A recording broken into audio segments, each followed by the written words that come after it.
बच्चों, आज मैं आपको एक ऐसी कहानी सुनाने जा रही हूँ जो लालच और साझा करने की सीख देती है। यह कहानी एक लालची दानव और एक दयालु गांव की है। तो चलो कहानी शुरू करते हैं। बहुत समय पहले की बात है। एक सुंदर हरा भरा गांव था जहाँ लोग खुशी खुशी रहते थे। वहाँ खेत लहलहाते थे, तालाबों में मछलियाँ तैरती थीं और सभी लोग मिलजुल कर रहते थे। लेकिन उस गांव के पास एक भयानक दानव रहता था। उसका नाम था भूकड़ दानव। भूकड़ दानव बहुत बड़ा और ताकतवर था, लेकिन उसकी एक बुरी आदत थी। वह बहुत लालची था। उसे हर चीज सिर्फ अपने लिए चाहिए थी। वह जंगल से सारे फल खा जाता, तालाब से सारी मछलियां पकड़ लेता और अगर कोई गांव वाला उससे कुछ मांगता तो वह गरज कर कहता, यह सब मेरा है, कोई और इसे छू नहीं सकता। गांव वाले उससे बहुत डरते थे, लेकिन वे फिर भी साझा करके और मिल बांट कर रहते थे। वे जानते थे कि खुश रहने का असली रहस्य साझा करना होता है। एक दिन भूकड़ दानव को बहुत जोर की भूख लगी।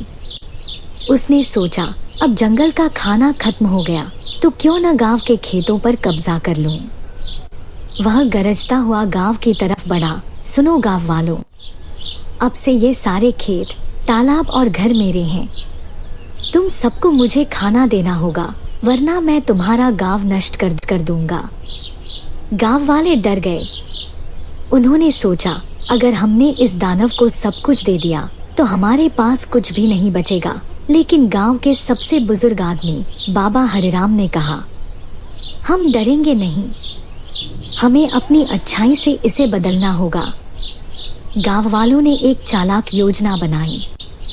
उन्होंने दानव को अपने गांव में बुलाया और कहा, ठीक है भूकड़ दानव, अगर तुम हमारे साथ मिलकर खाओगे तो हम तुम्हें खाना देंगे।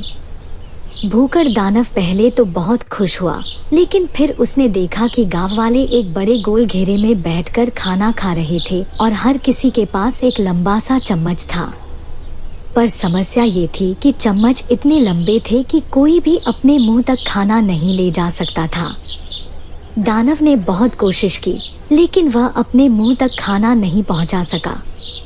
यह कैसी बेवकूफ़ी है, मैं कैसे खाऊं? वह गुस्से में चिल्लाया। बाबा हरिराम मुस्कुराए और बोले, अगर तुम अकेले खाने की कोशिश करोगे तो कभी नहीं खा पाओगे, लेकिन अगर तुम सामने वाले को खिलाओगे तो वह भी तुम्हें खिलाएगा। दानव ने गांव वालों को ध्यान से देखा। हर कोई अपने सामने बैठे व्यक्ति को खिला रहा था और इस तरह सभी आराम से खाना खा रहे थे। भूकड़ दानव को अपनी गलती समझ में आ गई। उसने पहली बार खुद के लिए नहीं बल्कि दूसरों के लिए खाना उठाया और गांव के एक बुजुर्ग को खिलाया। और तभी उसी बुजुर्ग ने अपने चम्मच से दानव को खिलाया। दानव की आंखों में आंसू आ गए। उसने कहा, मुझे माफ कर दो गांव वालों, मैंने हमेशा चीजों को अकेले रखने की कोशिश की, लेकिन असली खुशी तो मिल बांट कर खाने में है। उस दिन से भूकड़ दानव ने अपनी लालच छोड़ दी और गांव वालों के साथ रहने लगा। वह खेतों में मदद करता, तालाब की सफाई करता और सभी के साथ मिलकर खाना खाता।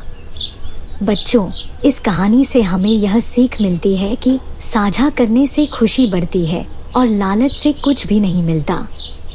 तो अगली बार जब आपके पास कुछ स्वादिष्ट खाने को हो तो अपने दोस्तों और परिवार के साथ जरूर साझा करें, क्योंकि खुशी बांटने से ही बढ़ती है।